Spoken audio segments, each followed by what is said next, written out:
Ya, terima kasih Anda masih bersama kami di Bincang Banten dan kita akan berbincang lagi mengenai rencana pemerintah menaikkan BBM dan juga pembagian BLT dan Anda juga masih bisa berinteraksi dengan kami dengan narasumber kami Bapak Suhaidi selaku sosiolog dan juga Bapak Burhanuddin aktivis LSM di Banten. Anda bisa menghubungi nomor telepon 255 1060. Ya kami tunggu interaktif Anda untuk berbincang lebih lanjut mengenai topik yang sekarang sedang hangat lagi.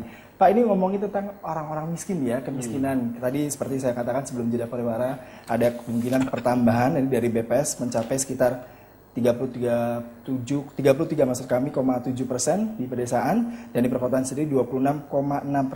Masyarakat miskin berarti ada pertambahan dan itu pun terjadi ketika 2006 pemerintah menaikkan BBM. Anda melihat seperti apa ini kemungkinan di 2012 ini? Ya, saya setuju. Itu selalu saja nanti terjadi kekisruhan akibat akurasi data yang tidak tepat gitu. Karena pertambahan itu selain kali bertambah gitu kan, di luar angka yang sudah ditetapkan jauh sebelum pelaksanaan BLT dilakukan.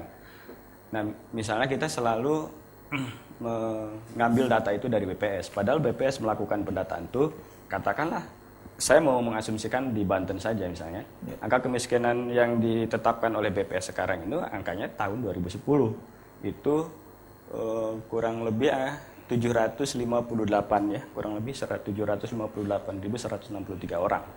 Itu data 2010, sementara BLT naik 2012 gitu kan. Nah, itu yang menurut saya akurasi data kemiskinan itu yang seringkali menimbulkan keisruhan.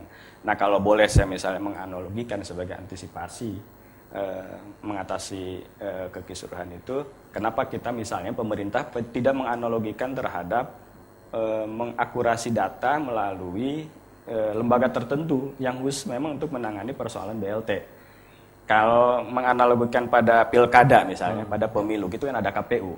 Yang dia membuat data sendiri untuk hak pilihnya. Gitu. Nah, saya pikir itu model begitu bisa dipakai untuk BLT sehingga paling tidak meminimalisir akurasi data itu. Baik, kita coba menghubungi ada narasumber maupun penonton di rumah yang sudah bergabung bersama kami. Halo, selamat malam. Selamat malam, Pak. Ya, selamat malam. Halo. Ya, selamat malam dengan siapa di mana, Pak? Halo, Assalamualaikum. Waalaikumsalam warahmatullahi wabarakatuh. Halo, Bintang Banten. Ya, betul Pak. Selamat malam. Dari mana Pak? Halo, Pak. Bapak terus bicara saja. Dari mana Pak? Halo, Pak. Iya, kami mendengar Bapak. Silakan. Ada pertanyaan Pak, yang saya mau tanyakan, sebenarnya BBM itu naik, pusing juga Pak. Ya. Tapi kalau listriknya turun, tapi kita pusing juga karena kita belum dapat informasi apa-apa dari kelurahan, dari kecamatan misalnya. Itu gimana cara pendistribusiannya Pak? Itu aja yang saya tanyakan. Terima kasih. Bapak dari mana Pak? Assalamualaikum warahmatullahi wabarakatuh. Waalaikumsalam warahmatullahi wabarakatuh. Mungkin sekarang jadi permasalahan adalah sosialisasi lagi ya Pak ya. Tadi ada dikatakan masyarakat, kalau mungkin Bapak ini salah satu masyarakat yang boleh jadi mungkin di warganya akan mendapatkan BLT sepertinya, ataukah memang ketika tadi rencana pemerintah menaikkan BBM, tarif dasar listrik juga naik, tapi tidak ada sosialisasi seperti apa? Itu bagaimana Anda melihatnya? Iya, belum tentu Bapak itu, mungkin tahun 2006 dia mendapat BLT. Jangan-jangan sekarang sudah jadi orang kaya kan? Tapi datanya masih dipakai lagi ya? Datanya dipakai lagi. Dia mungkin ada kekhawatiran. Karena data yang nanti baru itu tidak memasukkan nama. Nah, itu maksud saya, disinilah yang pentingnya bahwa ada lembaga yang khusus menangani persoalan itu, sehingga paling tidak meminimalisir kekisruhan dalam proses pembagian BLT nanti. Iya. Kalau ke Pak Burhanuddin, mengingat kasus 2006 agak sulit sekali ya, terjadi banyak sekali kesalahan pemberian BLT, kemudian kasus-kasus di lapangan. Tapi kita terima telepon dulu nih Pak, sepertinya ada penelpon dari rumah. Halo, selamat malam. Assalamualaikum warahmatullahi wabarakatuh. Assalamualaikum. Waalaikumsalam Bapak, dari mana di mana Pak? Pak Wawan Wahyudin dari Legok, Serang. Iya, silakan Bapak pertanyaannya Pak.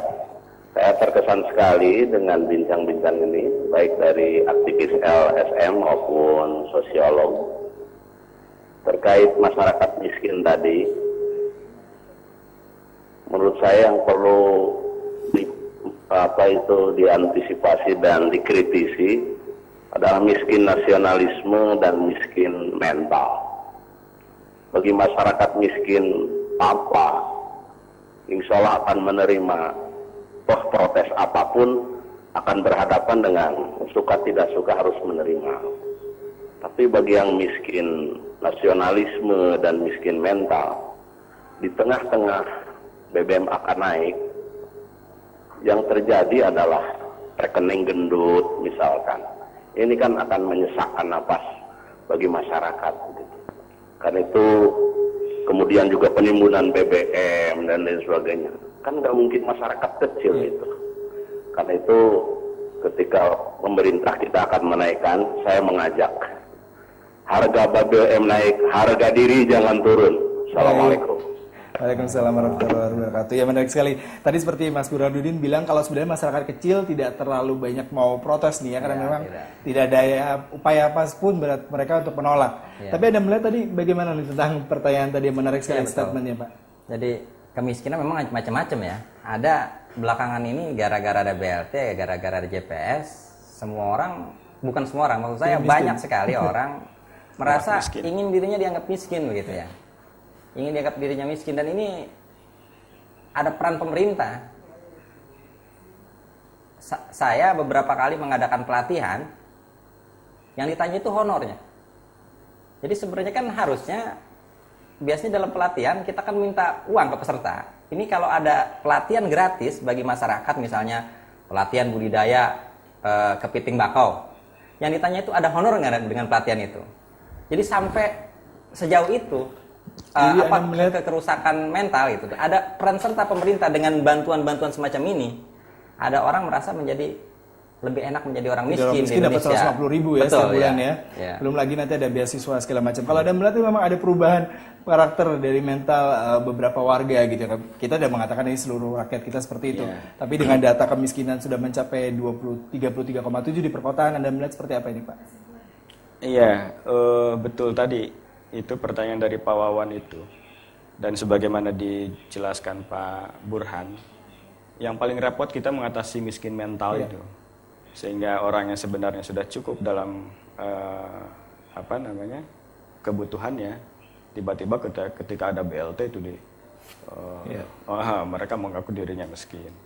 Dan ini menurut saya itu sudah menjadi, saya melihatnya sudah menjadi kultur di masyarakat Indonesia. Sehingga yang terjadi itu mereka ingin mudah mendapatkan. Mereka pikir dengan ada BLT mereka lebih mudah untuk hidup ya Pak ya. Iya, lebih mudah untuk hidup. Tidak perlu bekerja keras gitu kan. Terus sekali perbincangan hari ini menarik sekali, tapi kita tidak bisa melanjutkan karena jeda pariwara dan juga waktu yang sudah terbatas.